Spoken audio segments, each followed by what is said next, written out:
Féminicène, les vraies raisons de l'émancipation des femmes et les vrais dangers qui la menacent, de Vera Nikolsky. Vera, qui est aussi le prénom de ma grand-mère. Mais non. Et oui. Allez, j'ai appris un truc sur toi aujourd'hui. Fun fact, dès le début de l'épisode. Voilà, donc le retour, ça fait plaisir. Il reste quelques petits livres dans ma besace, il va falloir qu'on les fasse. Donc il y avait celui-là, Féminicène. On l'a pas fait parce que c'est un peu un thème qui me fatigue. Et là, après 4 mois, ça va, j'ai récupéré de l'énergie. T'as repris de l'énergie. Ouais, on va dire ça. On va faire aussi Sama Karaki, Le talent est une fiction. Mais ça, il faut que je récupère aussi de l'énergie. Celui-là, il va me coûter aussi. On va faire la Bible. Peut-être que Georges, il va passer son tour sur celui-là, on ne sait pas trop. Et on a également, dans la besace, Le royaume de Emmanuel Carrère, que Clem fait tel un artiste ciseleur depuis 16 mois. Chaque mot de cet épisode est pesé, sous-pesé. Ouais. Et sous-étudié. Mais genre tu l'annonces alors qu'on ne sait pas si je vais arriver au bout du truc, tu vois. Bah, c'est-à-dire forcément à un moment tu vas y arriver, même si c'est dans un an, tu vois ce que je veux dire. Oui, mais bon, voilà, super. Ouais. Voilà, donc forcément ça va arriver. À un moment donné, le royaume de Emmanuel Carrère, qui sera... D'ailleurs, donc Clem a déjà fait un épisode sur Emmanuel Carrère, sur l'affaire Jean-Claude Roman, donc le livre s'appelle L'Adversaire, et beaucoup de commentaires, j'en reçois encore, se plaignent que vous rigolez beaucoup tous les deux pendant cet épisode, alors que c'est pas drôle comme histoire. Et je voulais ici dire officiellement que je me range du côté des gens qui trouvent que c'est déplacé, évidemment. Donc, de quoi on parle ? Je me suis perdu. Dans tes blagues de merde. Donc, Féminicène, donc ouais, ça me fatigue, ça je l'ai dit. Voilà, donc Vera Nikolsky, l'auteur. Et ça va m'énerver, moi, ou pas ? Ou c'est dans l'autre sens ? Non, en fait, c'est plutôt un livre consensuel. Ah, ok. C'est plutôt un livre apaisant. Donc ça va aller. C'est un phénomène, mais j'en reparlerai en conclusion parce que je trouve ça intéressant, mais c'est un phénomène, c'est un livre qui apaise. Dans les commentaires, c'est apaisé. Tu vois, quand elle apparaît en interview quelque part. Ah ouais ? Ouais. Donc ça fait du bien. Tu vois. Mais t'es ironique ou pas ? Non, c'est pas. Non, oui, on dirait pas. Mais ouais, c'est assez apaisant. Okay. Donc Vera Nikolsky, qui est normalienne, titulaire d'un doctorat en sciences sociales. Je sais pas si vous en avez entendu parler de ce truc-là, c'est assez connu en vrai. Moi non, pas avant. Non, ok. Donc c'est quoi Féminicène ? C'est un livre qui va essayer d'argumenter que, donc dans un premier temps, que les avancées récentes en matière de droits des femmes, c'est beaucoup plus le produit de la révolution industrielle que de diverses luttes féministes. Donc ça, c'est son premier argument. Et dans un second temps, le livre va s'intéresser, donc, si on imagine que c'est le cas et que les avancées sont dues à la révolution industrielle, dans un second temps, le livre va s'intéresser à comment tu maintiens le droit des femmes si tu commences à faire marche arrière industriellement, si tu rentres dans une sorte de décroissance, voire dans une sorte d'effondrement. Du coup, comment tu fais pas marche arrière au niveau du droit des femmes. Donc voilà, c'est ça la thèse du bouquin. Désolé, j'ai mis un gros coup de poing dans le connecteur. En fait, on n'a plus l'habitude. Voilà. Est-ce que vous avez des commentaires là-dessus ? On est parti ? On est parti. Et donc voilà, donc on va commencer par se demander à quoi est due la récente émancipation des femmes. Et je vais faire un truc, peut-être la parole est à vous. Donc là, comme ça, avant de se plonger dans le bouquin. Georges. Le setup de Georges n'est pas tout à fait stable. Donc, selon vous, à quoi est due la récente émancipation des femmes ? C'est intéressant voilà. Si on vous avait posé la question de but en blanc, vous auriez dit quoi ? Non, mais moi, j'avais déjà lu des trucs un peu là-dessus, mais des bribes. Et j'avais trouvé ça assez convaincant, mais après, je suis vraiment pas assez renseigné sur le sujet pour avoir une opinion valide, tu vois. Ouais. Mais en gros, instinctivement, j'avais été assez convaincu, mais voilà, c'est très instinctif. Tu sais, c'était un type qui disait qu'en gros, à la sortie de la Deuxième Guerre mondiale, tout ce qui est la mécanisation, par exemple, des tâches ménagères, ça a grandement participé à la libération de temps pour la femme et à l'insertion dans le monde professionnel. Et en gros, par exemple, le lave-vaisselle, le lave-linge, le frigo, en gros, tous les trucs électroménagers qui ont grandement facilité les tâches ménagères, vu qu'elles reposaient essentiellement sur les femmes.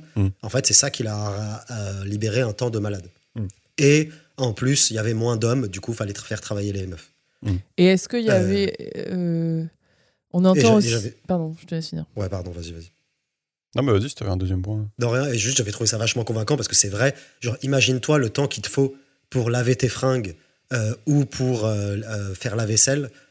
Si t'as pas de la vaisselle ou de lave-linge, genre vraiment, ça fait x6, tu vois, sur le temps, ou x5.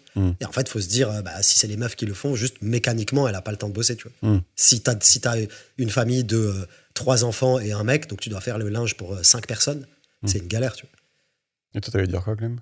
Non, j'allais dire que aussi parfois on entend que je sais pas, pendant les guerres là, la Première Guerre mondiale et la Deuxième Guerre mondiale, les femmes ont un peu dû se mettre à faire du taf, genre je sais pas, à la campagne elles ont dû s'occuper des champs et tout ça, et après, enfin je sais pas exactement, mais que du coup ça a aussi, je sais pas, montré ou que, enfin, en tout cas qu'elles pouvaient bosser, elles ont participé à l'effort de guerre, et donc du coup ils ont rassemblé les missiles, tout ça. Ouais, okay. Bon, je sais pas. Ok, donc vous n'avez pas un a priori non plus. Enfin bref, vous répondez pas. Oui, c'est les luttes féministes et j'ai jamais rien entendu d'autre, quoi. Oui, non, j'ai jamais entendu qu'un seul truc et c'est que à cause de ça. Ok. Oui. Cool. Je me permets une petite parenthèse puisque, comme vous le savez, on n'a pas fait d'épisode depuis des mois et donc il n'y a plus de piles dans mon petit truc. Tiens, tu me filerais le truc en plastoc là ou la pince à épiler peut-être. Il n'y a plus de piles dans le truc qui contrôle la caméra. C'est les aléas du direct qui n'est pas en direct. Petit intermède. Pourquoi ça a remarché ? Ça marche pas. Si ? Ça marche. Si ? Ok, c'est bizarre. Ça remarche. Voilà. La caméra sur moi, c'est bien mieux. Donc, ok. Donc, on disait, vous n'étiez pas, a priori, en opposition farouche avec la thèse telle qu'elle a été décrite dans l'intro. Donc, voilà. Donc, grand 1, émancipation des femmes, produit des luttes féministes, point d'interrogation. Donc voilà, pourquoi je posais la question ? Parce que si tu interroges les gens dans la rue, il y a de fortes chances qu'ils te disent l'émancipation des femmes, c'est grâce à toutes les luttes féministes, les combats, les manifestations. Voilà, donc ça, j'ai un peu l'impression que c'est ça qui est communément admis. Et donc, d'après Vera Nikolsky, là, si tu te poses un peu pour analyser cette affirmation, tu te rends compte que c'est pas évident. Et donc, c'est quoi les différents points qu'elle va soulever ? Elle va dire le féminisme, c'est quelque chose d'extrêmement récent. C'est-à-dire qu'il faut attendre les années 70 pour que le féminisme devienne un mouvement de masse, selon elle. Et donc, si on fait commencer l'histoire du féminisme au moment où ces mobilisations deviennent importantes, en fait, ce mouvement n'aurait que 50 ans. Il pourrait avoir 150 ans si on prenait comme point de départ les premières lois favorables aux femmes et 230 ans si on remonte au premier sursaut intellectuel de la Révolution française. Elle dit. Donc, son point, c'est que c'est ultra rapide. C'est-à-dire qu'en gros, en 50 ans, on aurait renversé des conceptions vieilles de 100 000 ans. Donc déjà, il y a peut-être un truc... en tout cas, ça vaut le coup de se poser la question. C'est un peu, ça paraît un peu bizarre, quoi. La vitesse du phénomène comparée à l'histoire de l'humanité, tu t'interroges, ok. Donc ça, c'est le point numéro 1. Et le point numéro 2, elle revient un peu sur les différentes luttes et elle remarque que comparé à d'autres luttes sociales, c'était quand même 1 ou 2 crans en dessous au niveau de la violence. Et donc là, pareil, elle se dit, ça serait quand même, là je la cite, terriblement vexant pour les femmes d'avoir vécu 100 000 ans dans des situations extrêmement inégalitaires s'il suffisait, entre guillemets, tout simplement de faire les luttes telles qu'elles ont été faites. Elle compare par rapport à d'autres mouvements de revendication. Voilà. Donc elle pense que si c'était le cas, s'il suffisait de ça, en fait, en 100 000 ans, peut-être qu'il se serait passé des choses, quoi. Voilà. Et voilà. Donc, si on dit ça, on peut se demander, ok, mais ça serait quoi la cause, du coup ? Et donc, pour pouvoir répondre d'où vient la chute de la domination masculine, il peut être intéressant d'abord de se demander d'où vient la domination masculine il y a 100 000 ans. Mhm. D'accord. Donc, je ne sais pas si vous avez une idée, là, à ce moment-là. Voilà. Et pareil, entre parenthèses, si vous vous faites cancel, là, par rapport à ce que vous allez dire, je ne vais pas vous soutenir. Donc, d'où vient la domination masculine il y a 100 000 ans, enfin, comment ça s'est... Mais attends, mais il y a 100 000 ans, c'est genre les... Ah bah Après, oui. enfin, Oui, il oui. y a très longtemps, quoi. C'était il y a longtemps. C'était il y a 100 000 ans. Du coup. Après, vous avez le droit de dire que vous n'avez jamais posé la question. Hein, mais... Non, mais c'est vrai que c'est compliqué de se dire pourquoi historiquement c'est toujours les mecs qui sont dominants et les meufs qui sont biflés. Enfin, c'est quasi systématiquement le cas, quoi. Mhm. Après, tu as la réponse un peu classique qui est de te dire juste on a la force physique et du coup on les marave. Ouais. Donc c'est une possibilité que je n'écarte pas. Oui, quoi. et le fait que les femmes étaient occupées par des grossesses et des... Souvent on dit ça aussi, Ok. les grossesses et l'allaitement, et que donc du coup, Ouais. je sais pas, ça leur prenait du temps. Exactement. Moi je dirais il y a les deux facteurs. On est plus fort et deux, elles ont leurs règles et elles tombent enceintes. Ouais. Donc il y a une grande partie de leur existence. En fait, si tu prends les règles, genre je sais pas, 5 jours par mois, Ouais. ce qui représente 12% du temps. Mm. Plus t'es enceinte, t'es enceinte pendant 9 mois, genre je sais pas, 4, 5, 6 fois dans ta vie. Mm. Ça fait peut-être 15-20% dans ta vie où t'es déjà significativement affaibli. Mm. Et les 80% autres, en plus, t'es déjà plus faible que le mec parce qu'il te marave. Mm. Donc moi, j'aurais tendance à dire c'est ça les deux facteurs. Ouais, mais vous êtes pas si loin que ça. Donc, je vais vous donner les trucs qu'il a dit. Donc déjà, il y a un premier élément intéressant. Et ça, c'est vrai que c'est intéressant quand même. C'est que, d'après Vera, donc, toutes les sociétés, et là, genre, vous pouvez souligner le toutes, donc tous les peuples anciens, sans exception, sont fondés sur une division sexuelle du travail, avec donc soit un monopole, soit un quasi-monopole masculin sur la chasse. Et donc, je ne sais pas si vous aviez en tête ce genre de statistiques, mais en gros, on parle de toutes les sociétés. Voilà. Et donc, en fait, et c'est quoi sa source ? Donc, elle cite un certain Emmanuel Todd. Donc, checkez-le sur YouTube, il est intéressant. Il parle un peu comme ça. Et donc Emmanuel Todd, ce qu'il a fait, c'est qu'il cartographie ce phénomène en utilisant une base de données de plus d'1 millier de peuples contemporains. Donc je vous le donne, c'est tiré de l'atlas de l'anthropologue George Peter Murdoch, publié en 1967. Et il dit c'est la carte la plus extraordinaire que j'ai jamais contemplée de ma vie. C'est atroce, les imitations. Je suis très mal à l'aise et je vois que Georges aussi à distance. Non, mais si vous l'aviez écouté, vous sauriez que je le fais bien. Donc, je suis un peu... Mais en plus, je l'ai déjà écouté, moi, je crois. Ouais, on est d'accord qu'il parle comme ça. Oui, mais pas autant. Oui, d'accord, ok, pas autant que je le fais, mais... Cimer. Et donc pourquoi il dit ça ? En gros, donc c'est si vous regardez dans son bouquin, je pense pas qu'elle ait mis la carte dans Féminicène, mais en gros dans son bouquin, vous voyez une carte avec plus d'1 millier de peuples. Et à chaque fois, c'est uniquement les hommes qui chassent. Donc il y a un point rouge sur la carte, et il y a que des points rouges. Donc c'est assez incroyable. Mais il y a quand même quelques peuples où c'est les hommes et les femmes, c'est ça. Et c'est ça. Et il y a genre 2 points orange, bon j'exagère, je sais plus combien il y en a, qui se battent en duel. Et là, en effet, les points orange, c'est les femmes et les hommes qui chassent. Et il n'y a pas que les femmes, non. Du coup, ou principalement les femmes. Voilà, ça n'existe pas. Et ah ouais, et les Amazones alors Pardon.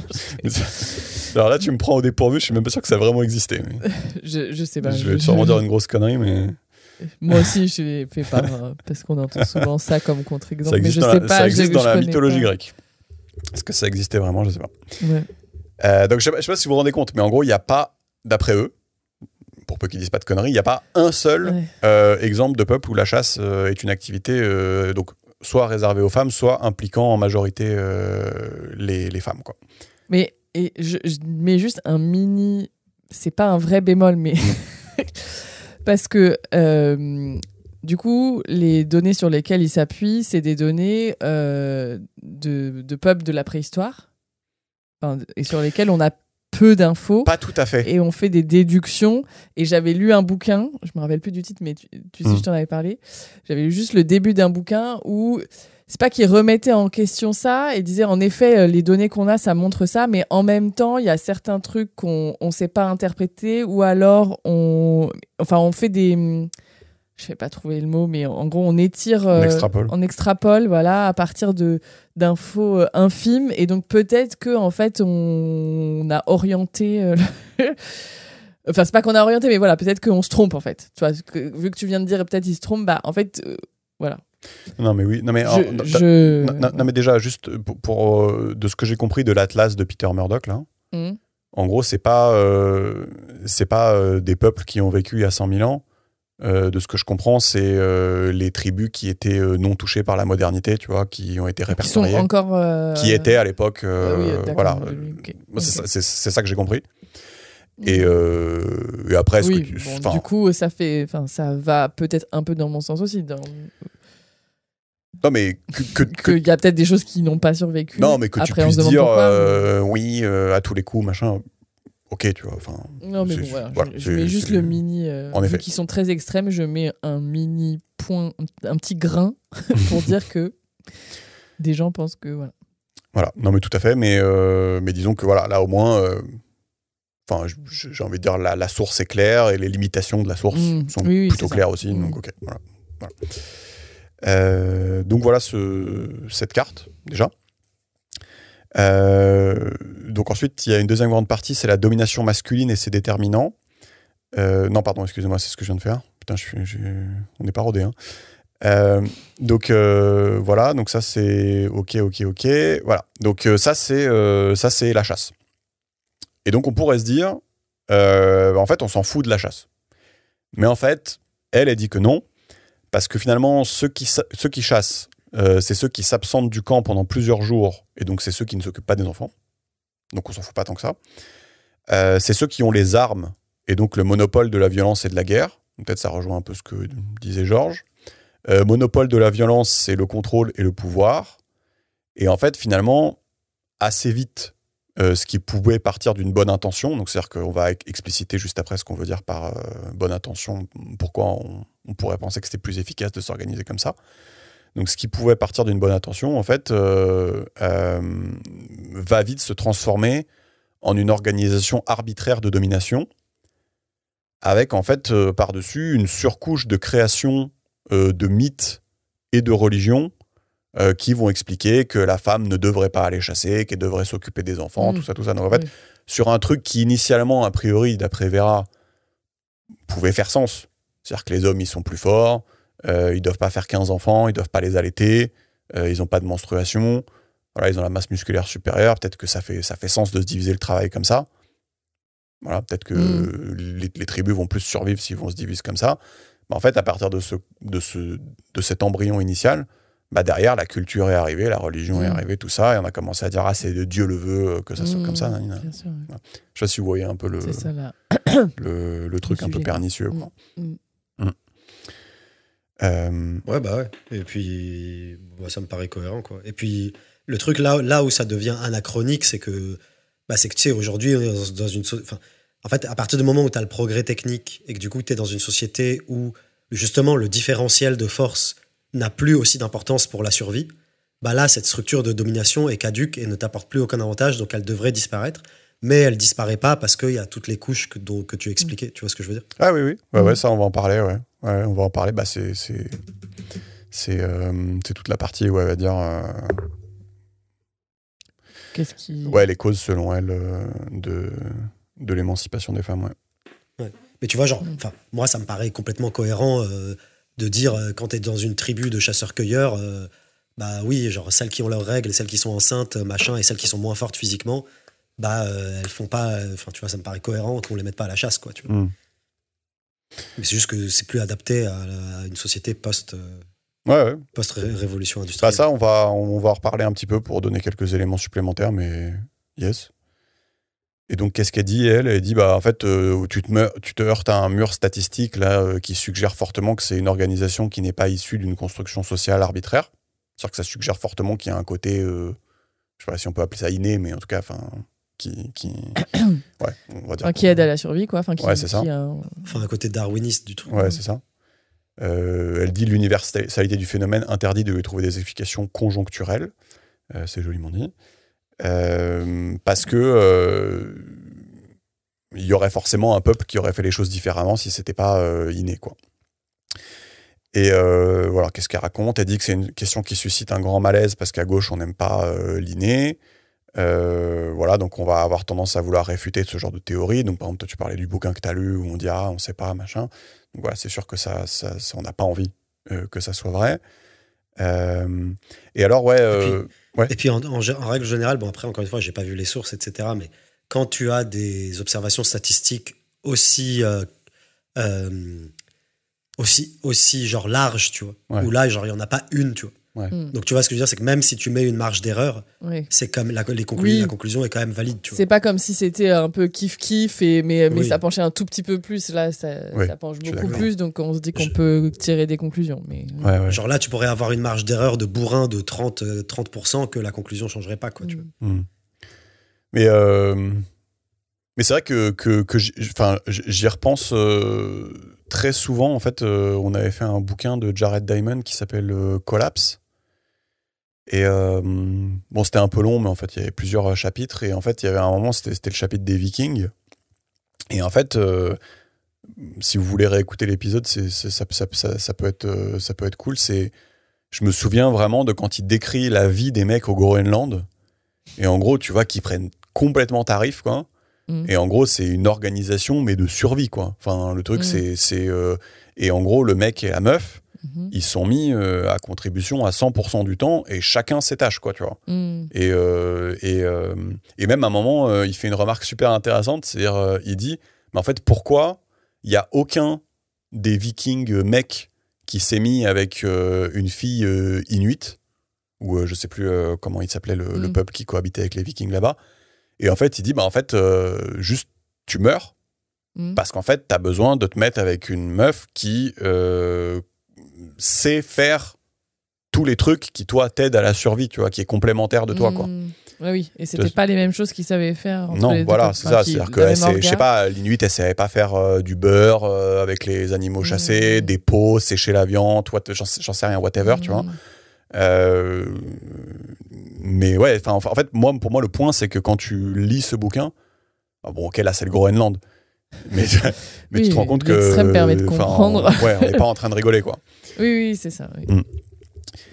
Et donc le petit fun fact, c'est elle s'intéresse quand même à c'est quoi la théorie, on va dire plus féministe mainstream, qui explique cette universalité de la répartition de la chasse. Elle dit que ça s'appelle la théorie du sang. Et donc, cette théorie dit que c'est parce que les femmes auraient leurs règles, tous les peuples de la Terre auraient développé une sorte de religion basée sur l'incompatibilité des femmes avec les armes, donc armes sans incompatibilité. Donc voilà, c'est marrant, ça donne les explications plus mainstream. Donc moi, ça me paraît un peu fumeux. Et en plus, c'est quand même un peu inné, du coup, ok, why not, tu vois, mais...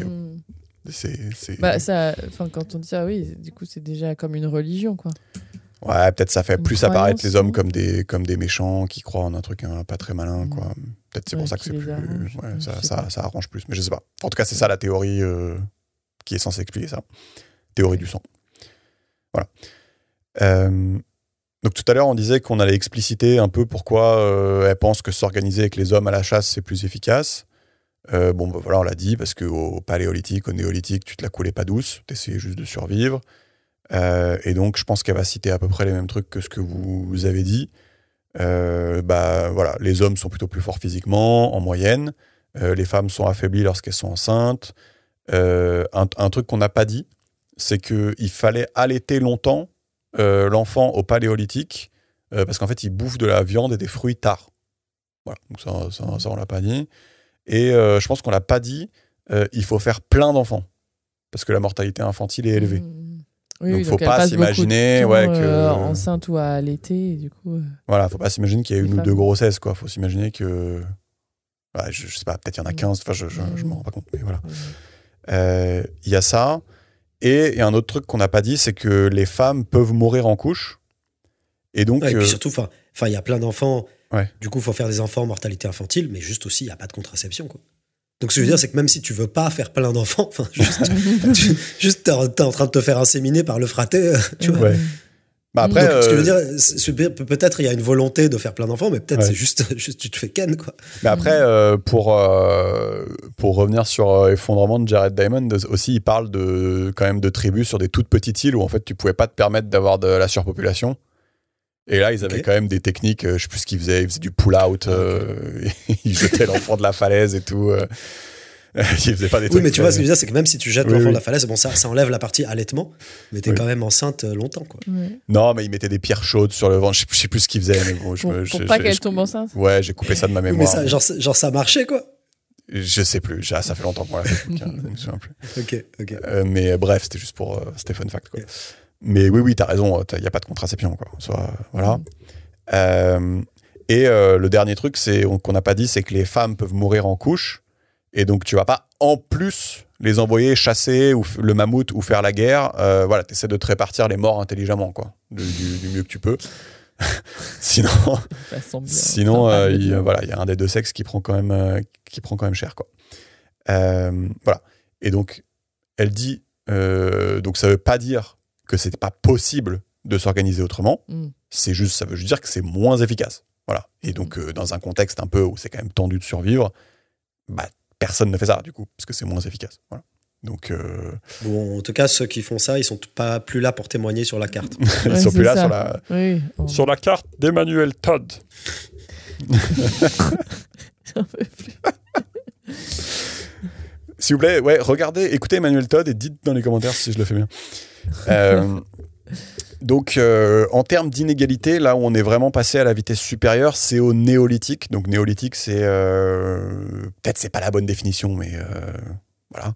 C'est comment toi tu t'en souviens? C'est quand on a a priori inventé l'agriculture. Ok. Et donc, pourquoi ça s'est aggravé à ce moment-là? Parce que tu as l'apparition des maladies dues à la proximité avec les animaux et beaucoup de gens entassés au même endroit. Et là, il faut plus 15 enfants, il en faut 45, quoi, tu vois. Donc là, juste, voilà, à un moment donné, il faut une certaine bande passante, quoi, pour faire ça. Et avec le néolithique, c'est là où tu as l'apparition de la société, essor des lois, religion, normes sociales. Et c'est là où voilà, ça va exacerber la répartition des tâches, où ils vont être là, le Seigneur a dit que la femme devait machin. Oui, voilà, ça va être mais c'est à ce moment-là ça va se transformer en culture plus qu'en survie, en vrai besoin de survie, quoi. Et peut-être avant, il y avait le chaman qui disait que, et là maintenant, c'est vraiment, il y a des institutions qui commencent à se créer, qui font, par contre, la femme, elle va rester là, quoi. Voilà. Et donc voilà, on commence à comprendre où est-ce qu'elle veut en venir. Et donc, grâce à la révolution industrielle, pour la première fois depuis l'histoire de l'humanité, les hommes et les femmes vivent dans un monde où les différences physiques cessent d'avantager les uns par rapport aux autres. Donc, on va détailler tout ça. Et après des millénaires de déséquilibre, aujourd'hui, elle nous dit la biologie a relâché son emprise sur l'humanité. L'humanité a, dans un certain sens, dompté la biologie. Ça, je crois que c'est moi qui le dis, pas elle. Voilà. Et donc ça, c'est des trucs que tu disais tout à l'heure, je crois, Georges.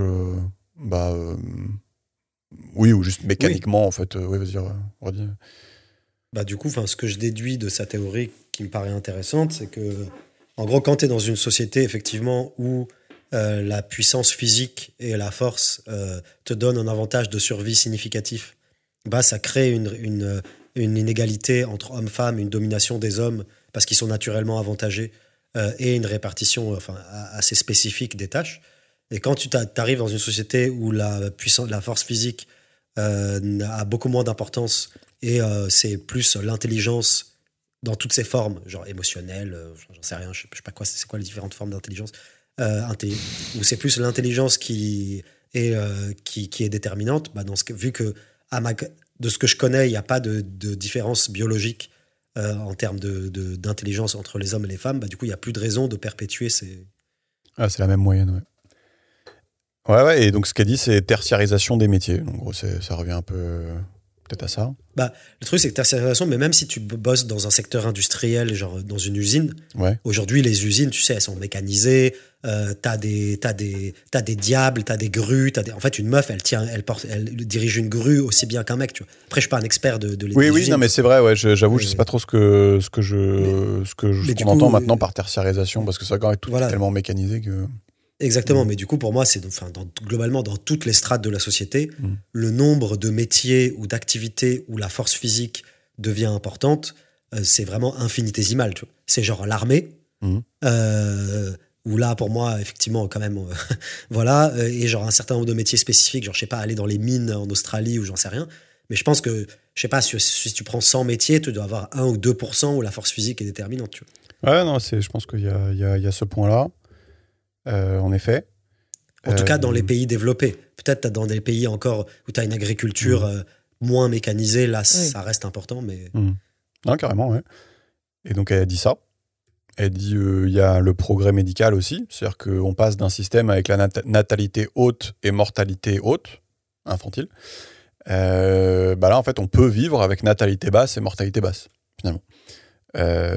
Donc, elle cite la reine Éléonore de Castille, qui a eu 16 enfants entre 1255 et 1284, avec un seul héritier mâle, et les autres sont quasiment tous morts, même les filles, alors que c'était la reine, quoi. Tu vois, genre, elle avait juste être mise bien, quoi. Juste, c'est pas la famille de Pécor au pied du donjon qui vit avec les cochons. Juste là, c'est la reine, et elle a eu 16 enfants, quoi. Et elle a galéré à avoir un héritier mâle. Donc c'était un vrai sujet, quoi. Et donc elle dit voilà, tertiarisation, progrès médical, et peut-être moi je rajouterais peut-être une perte de vitesse de la religion avec les Lumières et tout en Europe, qui peut peut-être casser certains dogmes autour de la femme, quoi. Et donc elle va rajouter aussi, peut-être ça va dans ton sens, Georges. Elle dit 400 esclaves énergétiques par Français, donc je pense qu'elle cite Jean-Marc Jancovici. Donc énormément de temps qui se dégage vis-à-vis des tâches domestiques, c'est ce que tu disais. Protection hygiénique, elle dit permise par la révolution industrielle. Un truc qu'on n'a pas dit, c'est État-providence. Tu sais, t'as des crèches, des maternelles, des congés payés, des CDI. T'as des retraites, tu peux prendre le risque de ne pas avoir d'enfant. Et enfin... le capitalisme qui, quelque part, rend le travail des femmes obligatoire parce que compétitivité, pression sur les salaires, le couple a tout intérêt à avoir 2 salaires. Voilà. C'est des choses un peu controversées. Hein. Capitalisme égale libération des femmes, mais elle ose. Voilà. Voilà. Donc elle dit, pour que la femme se libère de l'homme, il a fallu l'anthropocène. Il a fallu que les humains se libèrent de la nature, quoi, en gros. Voilà. Des choses à rajouter vis-à-vis de ça? Bah non, moi je trouve ça me paraît vraiment assez logique, tu vois. Mais je pense que j'ai déjà eu cette discussion avec plein de monde et c'est vrai que c'est dur de... Enfin, ça fait pas mal, ça suscite pas mal une levée de bouclier chez pas mal de gens de dire... genre, il y a un certain nombre de facteurs biologiques qui font que, historiquement, l'homme a toujours dominé dans toutes les sociétés.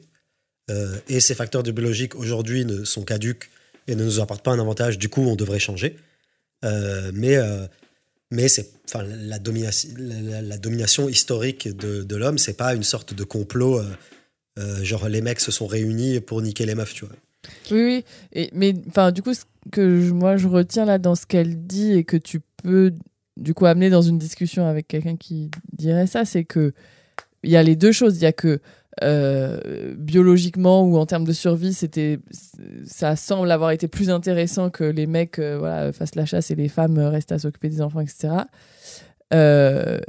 Mais on peut pas nier, visiblement, puisqu'elle aussi le dit, que ça a pris de l'ampleur et autant ça s'est transformé en une culture qui, pour les hommes et pour les femmes, est devenue les femmes ne doivent pas faire autre chose que ça, tu vois. Et je trouve que c'est pas tout à fait la même chose. C'est en mode survie, c'est plus efficace de faire ça de passer de ça à les femmes sont cantonnées à ces rôles-là et les hommes sont cantonnés à ces rôles-là et ils ne peuvent pas faire autre chose, ils sont comme s'ils n'étaient pas capables de faire autre chose. Enfin, pour moi, c'est là qu'il y a un truc que peut-être moi, j'avais pas formalisé ou verbalisé dans ma tête, et où se rejoignent un peu les différents discours. Enfin, où je suis pas dans la tête de certaines ou certains féministes, mais je me dis, enfin voilà, que ça peut s'entendre, ce truc-là, quoi. Non, la logique biologique, et le fait que derrière, et il y a l'aspect culturel, religieux, je sais pas, tradition, qui a duré des milliers d'années quand même, parce que tu dis que c'est depuis le néolithique que ça, voilà.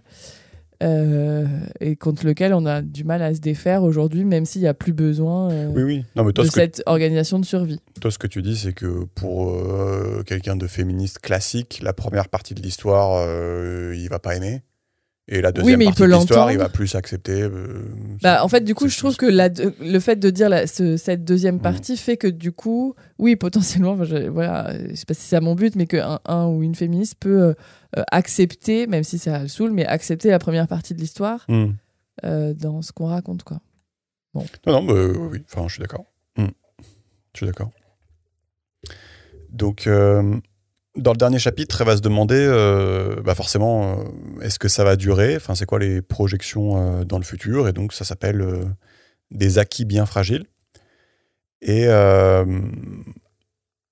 voilà, c'est un peu la partie du livre là que moi je vais skipper que pour garder les choses qui sont intéressantes, parce qu'elle refait un peu comme d'hab les limites à la croissance. On va pas refaire ça dans le détail.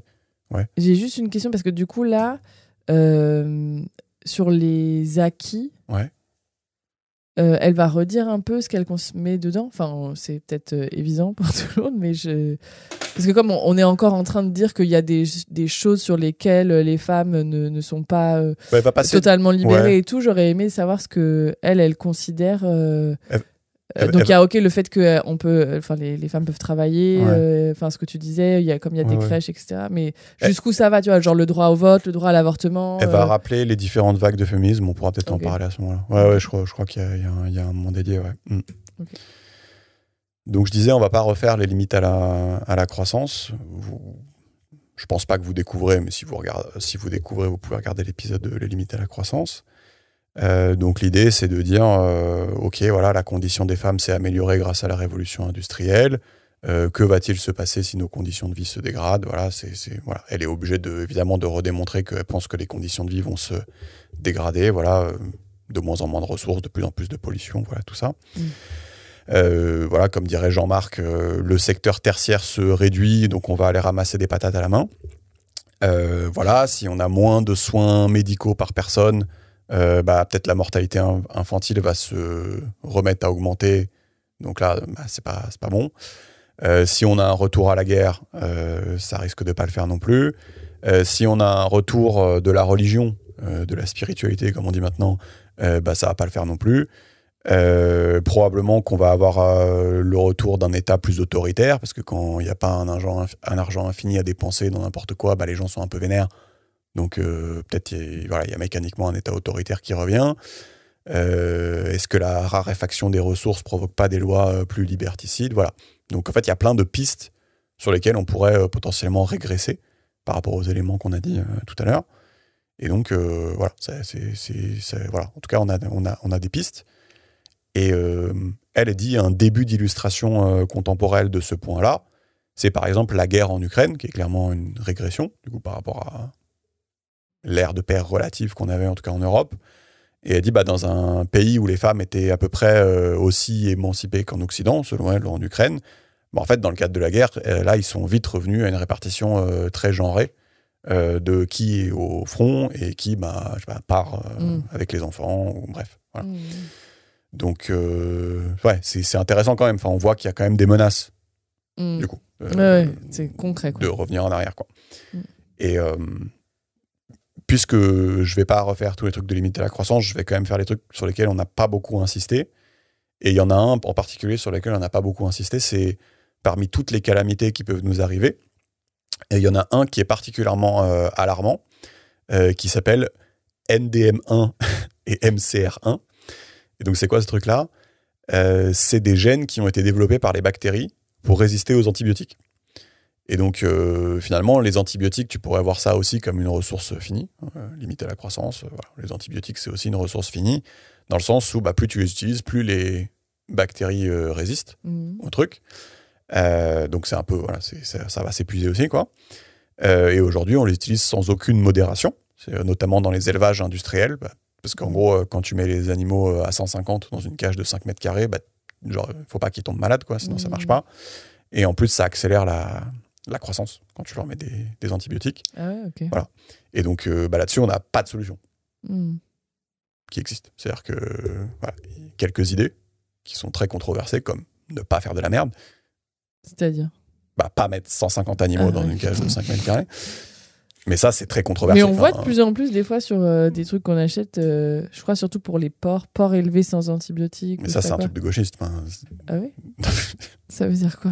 Non, mais je me fous de leur gueule.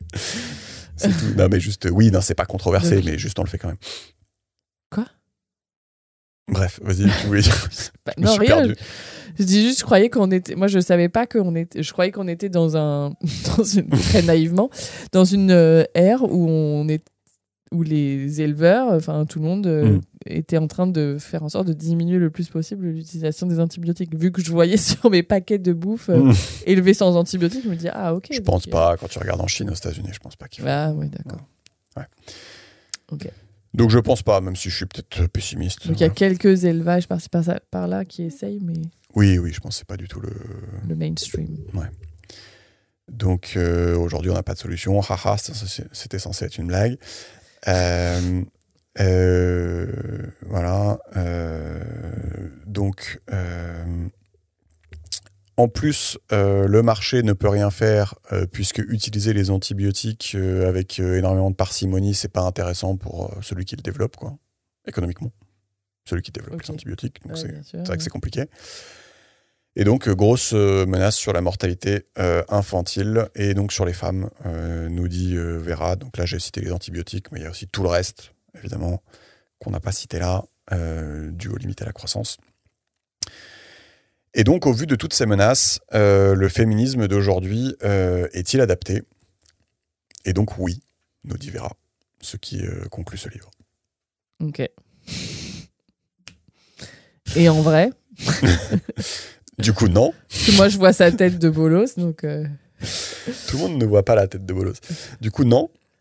Le féminisme d'aujourd'hui n'est pas adapté, selon Vera. Et donc, Vera nous dit, pour un féminisme de la mobilisation.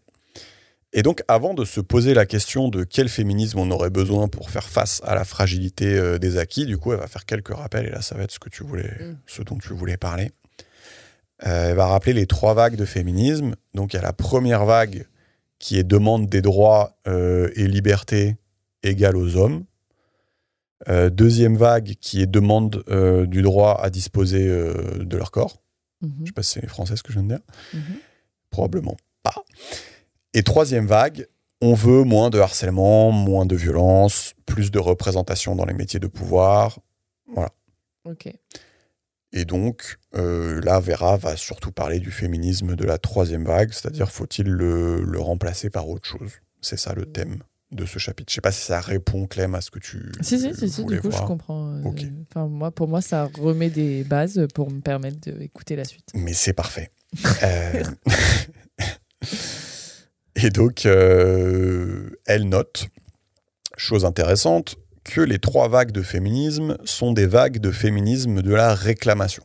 Voilà. C'est-à-dire que tu réclames des choses, tu te plains, tu as des doléances. Voilà. Et elle va dire quelque chose de très controversé. Elle va dire, vague 1 et 2, t'étais obligé, selon elle, d'être dans la réclamation parce que le but, c'était d'obtenir les mêmes droits. Et selon elle, elle dit qu'il va y avoir débat sur la vague 3, puisqu'en théorie, la vague 3, tu as acquis les mêmes droits. Donc, tu n'es pas obligé, théoriquement parlant, d'être dans la réclamation. Tu pourrais switcher de mode et être dans ce qu'elle appelle le féminisme du faire. Donc, elle va expliciter ce que c'est. C'est les femmes qui font. Et donc, féminisme du faire qui, selon elle, devrait être beaucoup plus robuste à l'ère d'une décroissance plus ou moins intense. Voilà. Je ne vous ai pas perdu. C'est bon. Voilà. Et donc, le féminisme du faire, c'est quoi ? Qu'est-ce qu'elle veut dire ? Elle dit c'est faire plus de science, prendre plus de postes de responsabilité, de postes de management, de direction, de pouvoir, aller dans le bâtiment, dans la construction, dans l'agriculture. Quel étant le but ? Le but étant de devenir undeniable, indéniable, incontournable dans le monde de demain, qui serait privé d'énergie abondante. Alors, est-ce que vous voulez réagir déjà à ça ? Ouais, mais je sais pas si moi, je vois ce qu'elle veut dire, mais je sais pas si je suis spécialement d'accord avec ça, parce qu'on sait, et même on l'a étudié dans d'autres bouquins, que les représentations culturelles, elles affectent grandement ton orientation personnelle et ce vers quoi et tes aspirations et ce vers quoi tu vas t'orienter en termes de passion et ou de métier, tu vois. Et du coup, on peut pas considérer que juste c'est par ton propre libre arbitre et par ta pure réflexion que tu vas avoir envie de faire ci ou ça. Enfin, ce que tu vois à la télé, ce que tu vois dans les séries, ce que tu entends à la radio, la manière dont on t'éduque, ça va grandement orienter tes envies. Et c'est bien pour ça qu'il y a beaucoup moins de meufs en sciences que de mecs, tu vois. C'est pas parce que... ce que je veux dire, c'est que son raisonnement, il occulte complètement le fait que la culture actuelle, la société actuelle et les représentations actuelles façonnent les envies et les aspirations de chacun, tu vois.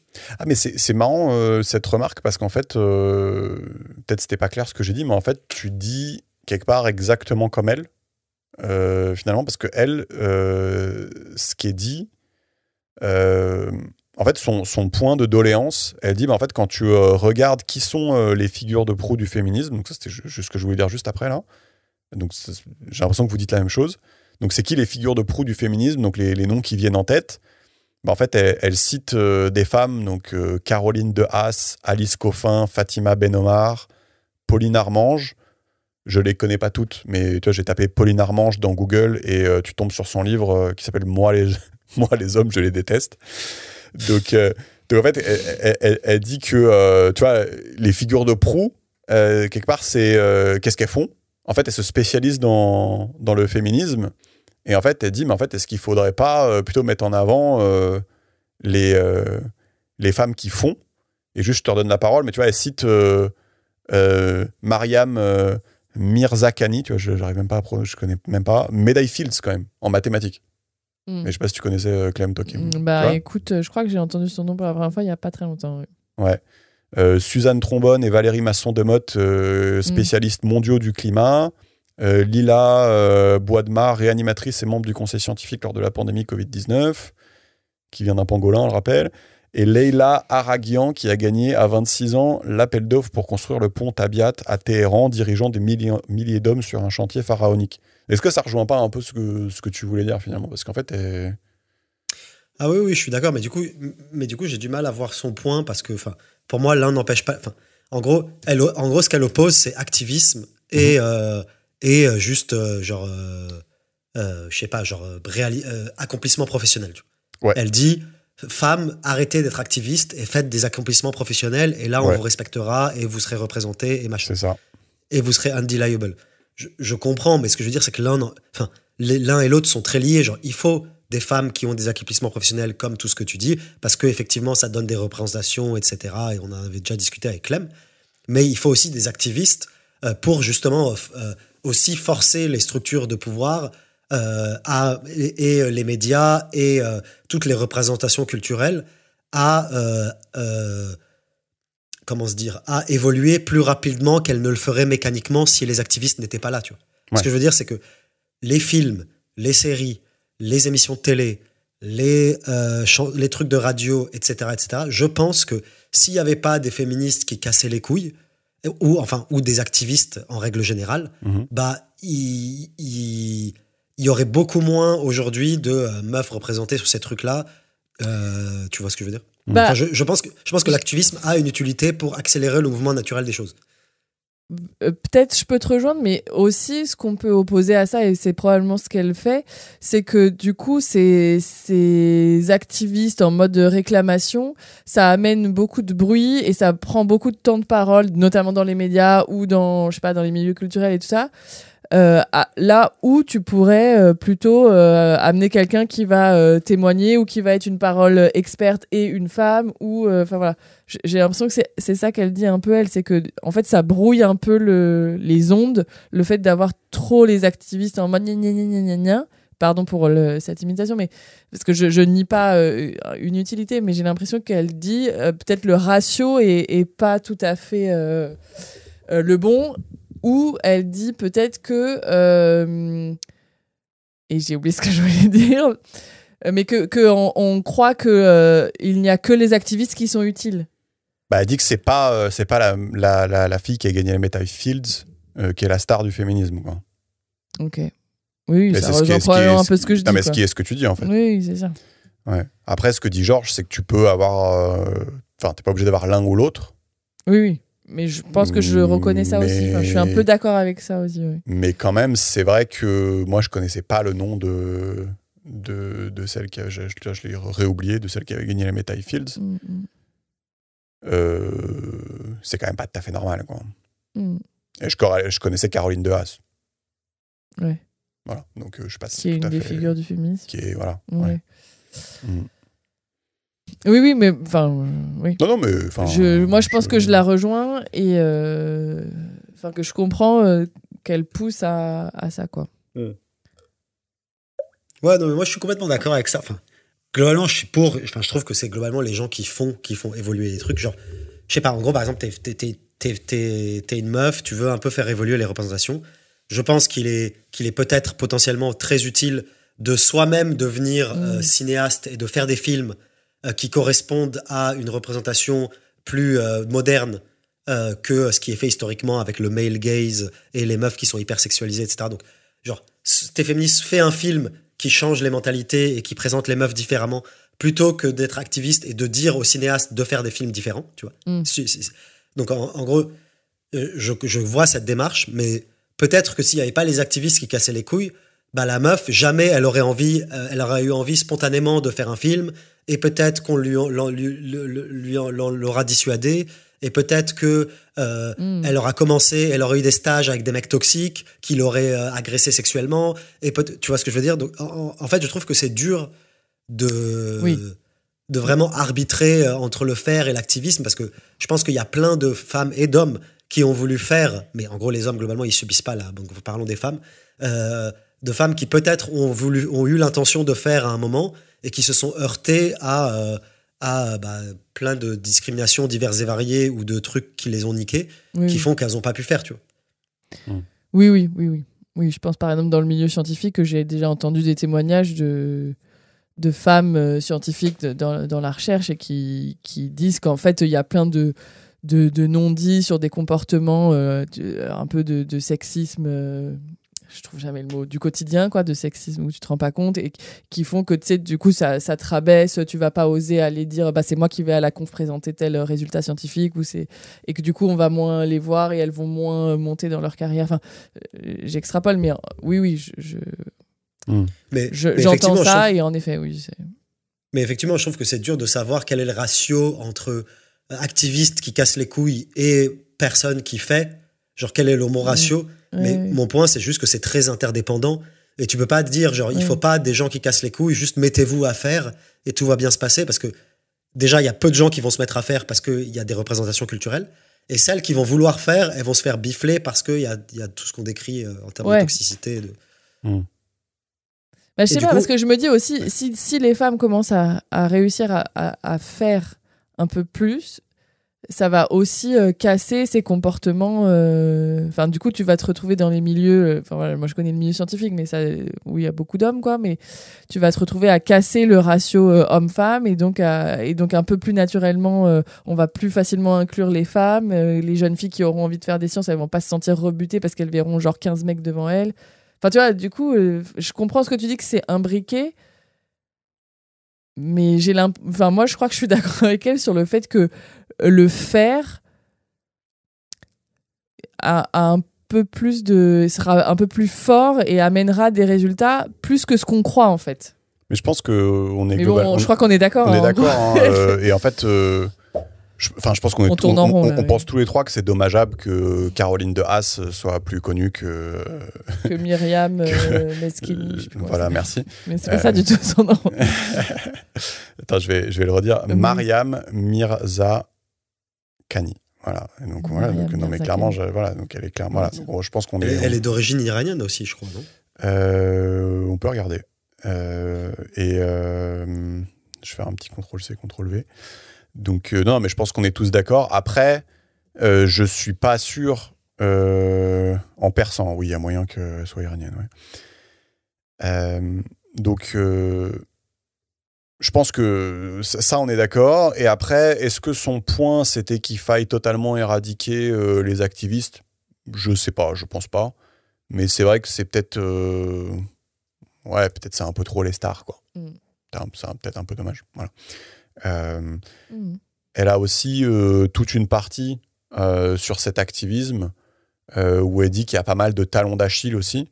Donc elle va dire... elle va un peu montrer un peu toutes les contradictions du féminisme en disant bah ok des fois est-ce que ça te dessert pas forcément. Donc je sais pas, j'en ai noté plein qu'elle écrit dans son bouquin. Je peux en donner quelques-unes. Par exemple, la parité n'est pas demandée dans les activités dures et peu gratifiantes. On parle énormément des féminicides, on va peut-être moins parler des morts au travail, des morts dans les conflits armés. Des fois, il y a des trucs un peu bizarres. J'avais vu un post sur Facebook, c'était, je crois, savez-vous qu'il y a 15% de morts parmi les journalistes qui sont des femmes? Ça se voulait féministe comme post, genre ça. Enfin, quand tu réfléchis, c'est un peu chelou, tu vois. Et donc, pareil, elle dit la parité, ça tend à former deux ligues, souvent, comme si les femmes sont en compétition séparée avec les hommes. Donc, tu sais, forcément, il y a des débats, quoi, parce que tu te dis, enfin, je sais pas, c'est pas évident que tu as envie de faire ça. Donc, des fois, ça peut paraître illogique. Tu peux te dire, il y a un régime de faveur, voilà, tout ça. Donc, voilà, elle dit, il y a quand même pas mal de talons d'Achille. Et évidemment, voilà, elle cite aussi plein de noms d'études complètement débiles, genre, je sais pas, une étude du CNRS de 2020 là, qui s'efforce de démontrer que la ménopause est une construction sociale. Voilà, voilà. Elle dit que tout n'est pas tout n'est pas brillant et tout n'est pas et tout n'est pas, enfin, c'est pas si facile à porter que ça.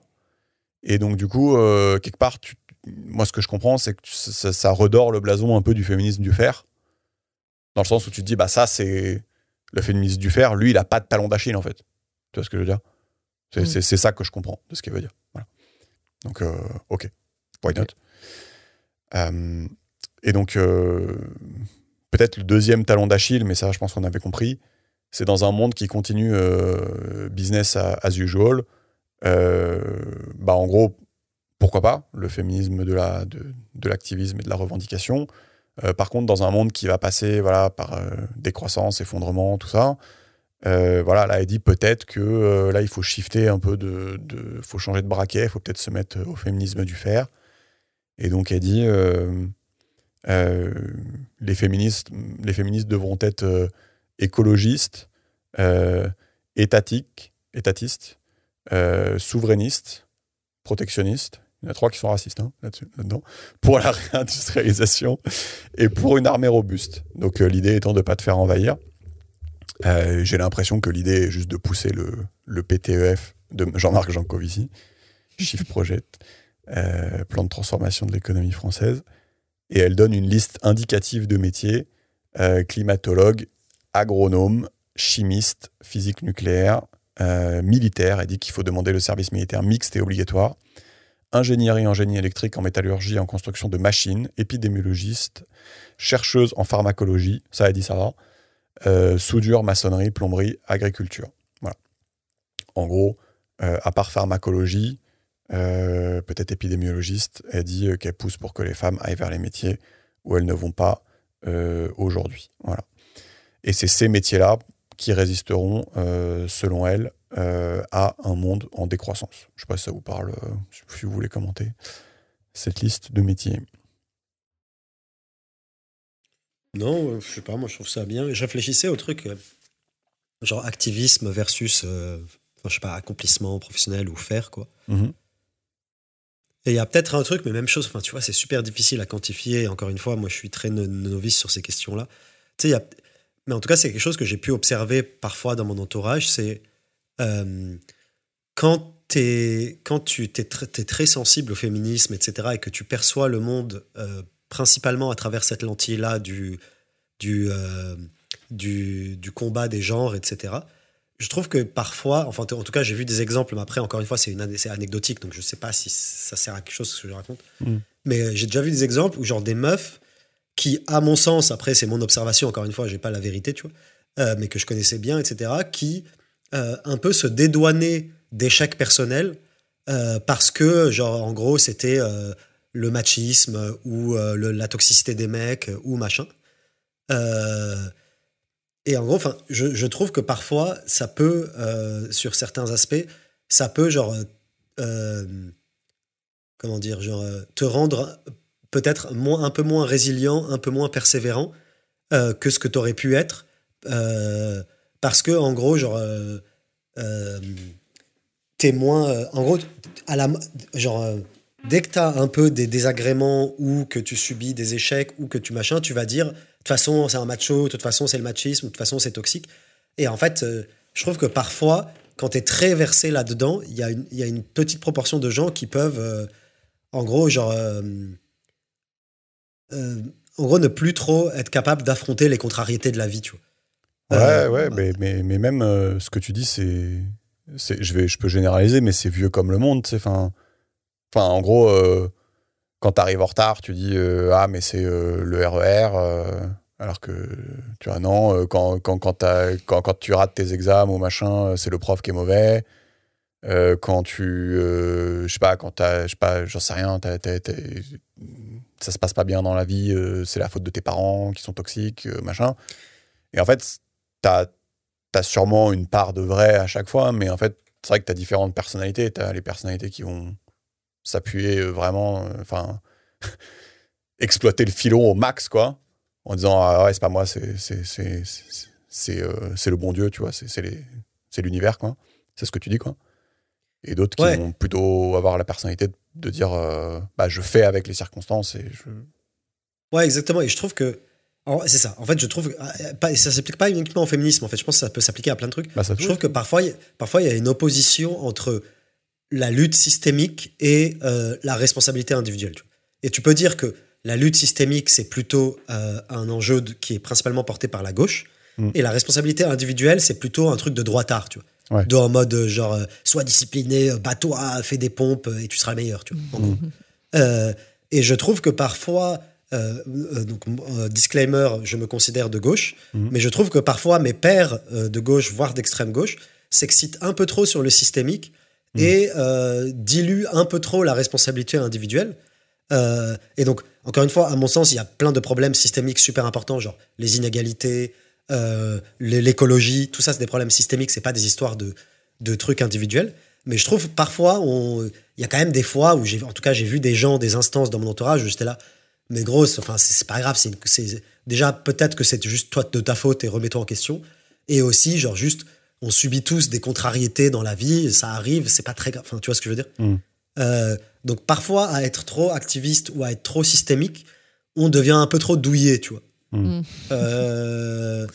Mais après, genre, tu sais, c'est dur à factualiser, c'est dur à expliquer au cas par cas, tu vois, c'est beaucoup de ressenti, quoi. Ouais, et puis même, il n'y a pas de. Enfin, tu vois, j'ai l'impression qu'il n'y a pas de bonne réponse dans le sens où tu sais, enfin, en même temps, tu as envie de pouvoir dire, tu vois, de crier à toutes les femmes, dire ouais, il faut que tu puisses avoir le droit de te balader en mini-jupe dans tel et tel quartier à 1h du mat. Et tu as envie de faire rentrer dans la tête de tout le monde que si, c'est normal que ça soit possible et il faut. Enfin, c'est pas. Il n'est pas questionnable enfin, c'est pas possible de questionner ça. Et en même temps, tu as quand même envie de donner le conseil de ne pas le faire, tu vois ce que je veux dire? Ou typiquement, tu vas dire à ta fille de pas le faire, tu vois, parce que tu te dis, peut-être le conseil, c'est bien pour les autres, mais pas pour ma fille. Et en fait, il n'y a pas de bonne réponse. Enfin, en fait, t'as envie de dire les deux, quoi. Tu vois ce que je veux dire? Oui, c'est vrai. Oui, et puis l'un n'empêche pas l'autre. Enfin, je pense que tu peux être activiste et dire il y a des problèmes systémiques et et de les décrire précisément, mais quand même avoir la dalle et faire des trucs, être persévérant. Enfin, je pense que l'un n'empêche pas l'autre. Mais voilà, je pense que tu peux aussi, parfois, il y a un peu des formes d'abus ou de la malhonnêteté intellectuelle qui est que tu caches un peu un échec personnel ou un côté paresseux ou un petit manque de résilience personnelle. Derrière, oui, c'est le système, oui, c'est le machisme, oui. Mais je pense que l'un n'empêche pas l'autre. Tu peux à la fois être persévérant et être activiste. Enfin, tu vois, les deux fonctionnent. Quoi. D'accord. Ok.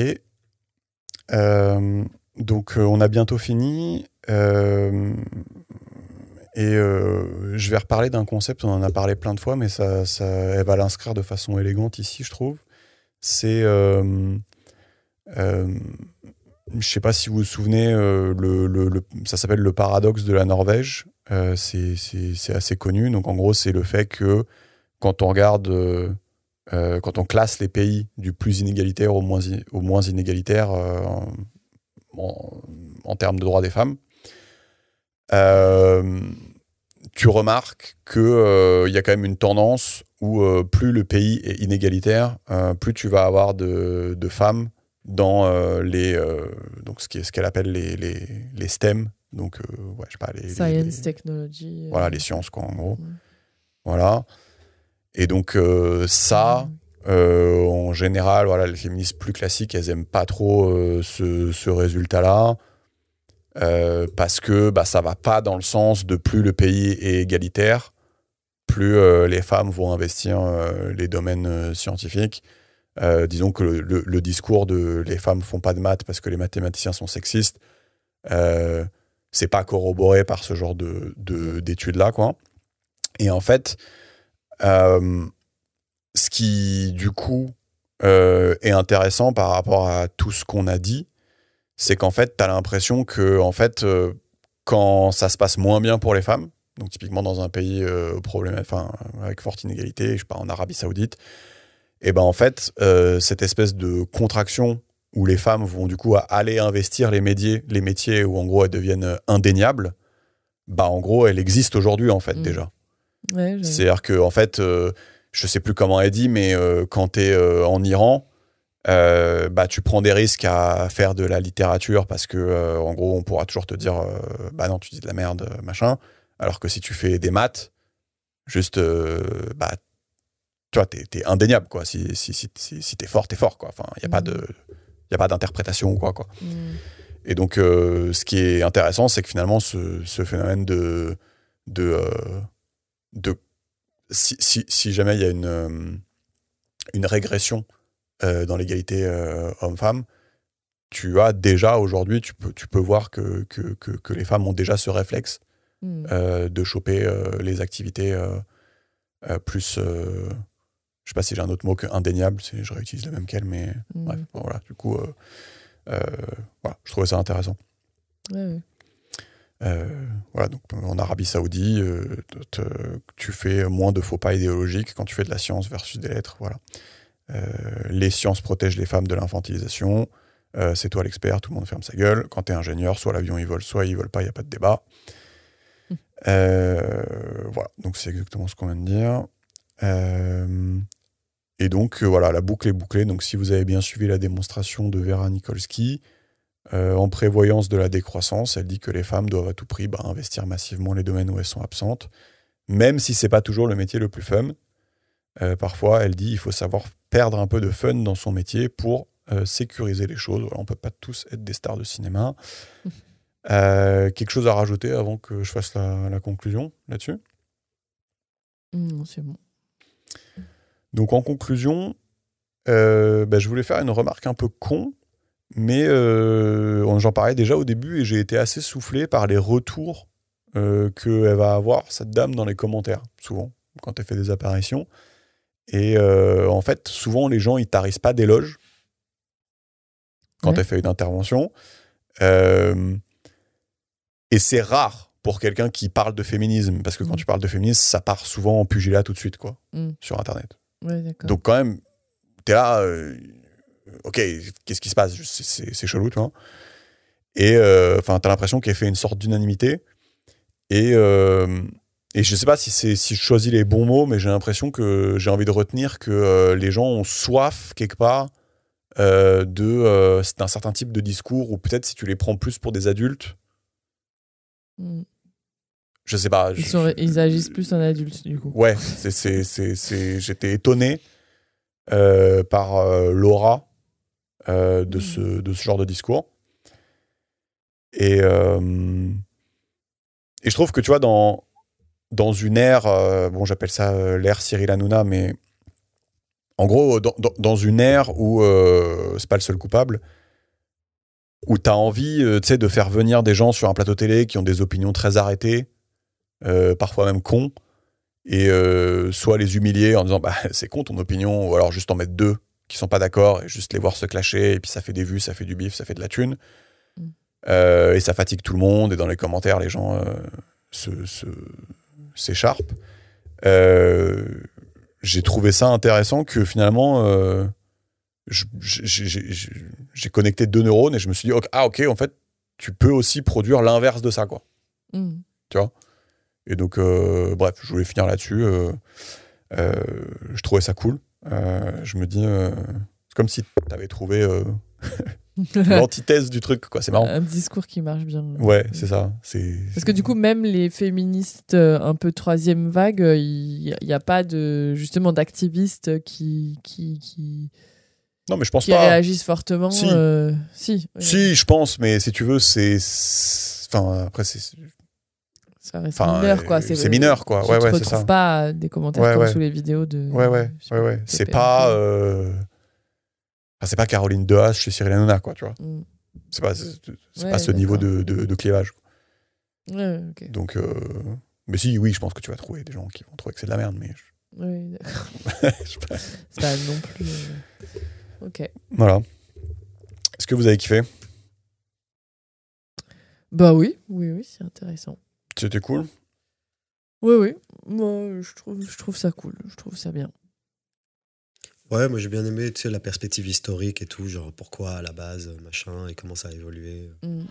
C'est intéressant. Ouais. Et ben, parfait. Et donc,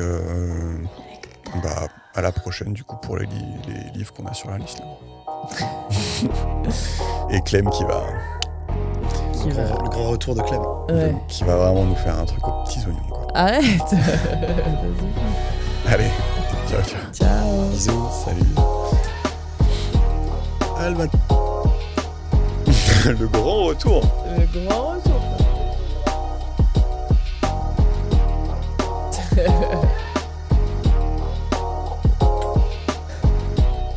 Qu'est-ce qu'il fout? Il se fait remplacer par l'IA. Ah ouais. Non, il trouvait qu'il était pas net, donc... Pas fou, hein. Putain, mais je connaissais pas la technique du trépied canette, là. Qu'est-ce que c'est que ça? Qu'est-ce que c'est que ça? Genre, après 100 épisodes, il me dévoile la technique. La technique de mise au point très stylée. Mais j'ai jamais vu, tu connaissais cette technique, toi? Non, je savais pas qu'il se servait de ça pour faire la mise au point, non. T'avais déjà assisté à ces coulisses? J'avais pas assisté. Parce que vous avez pas l'actu. Putain, mais il a plus d'un tour dans son sac, genre, il arrive encore à nous surprendre. Il arrive encore à nous surprendre. C'est parce que vous avez pas... Bah, tu veux faire la mise au point comment? Putain, mais la Avec ton technique poil du de trépied canette, là. Parce que sur la canette, en fait, t'as des toutes petites... Mais ça, peu de gens connaissent. Mais en fait... C'est très pratique. Mais en fait, sur la canette, t'as des petites écritures et tu peux bien faire la mise au point. Ça enregistre chez toi? Ah oui, putain. Attends. Ah oui. Ah oui, putain, heureusement que tu... T'as perdu les réflexes. Putain, j'ai perdu le réflexe, là.